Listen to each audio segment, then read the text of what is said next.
On the 16th March 2018, the Uganda Revenue Authority wrote to all banks requesting to obtain information the banks have on all their account holders from January 2016 to December 2017. The tax body also requested for the phone contacts of the clients, their email addresses, tax identification numbers, and physical addresses. URA further demanded for information on the total cash deposit and withdrawals on the clients' accounts for the period January 2016 to December 2017. The Uganda Bankers Association wrote back on the 22nd March 2018, declining the request, saying the law doesn't mandate URA to make such a request of the banks. However, in an earlier request, URA quoted the Tax Procedure Code Act sections 41 and 42, which they claim give the institution the mandate to freely access without notice any premises, records and data for the purposes of administering any provision of the tax law. Fred Muhumuza, a financial expert, explains the motive behind URA's move. We also know there are certain transactions in the banking industry that the intelligence authority wants to look at for purposes of suspicious transactions. Now, we have a very large informal economy. Even people who are in the formal sector deal with their banks in a way. Now, it can also have a backlash.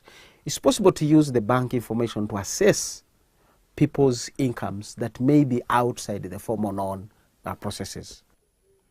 However, Ramadan Gobi believes it was wrong for URA to issue such a letter, which has caused anxiety amongst members of the public. He believes the Bank of Uganda should have been the one to deliver the request. This is a bad move for URA to think that they can write a letter to banks, which later now has gone public, and ask for information of people pertaining their transactions with the bank. So the best way maybe government should have done it is to engage privately amongst them inter-institutional kind of arrangement, such that they do not really make people anxious. Muhumuza believes customers are at a risk of losing their information to fraudsters.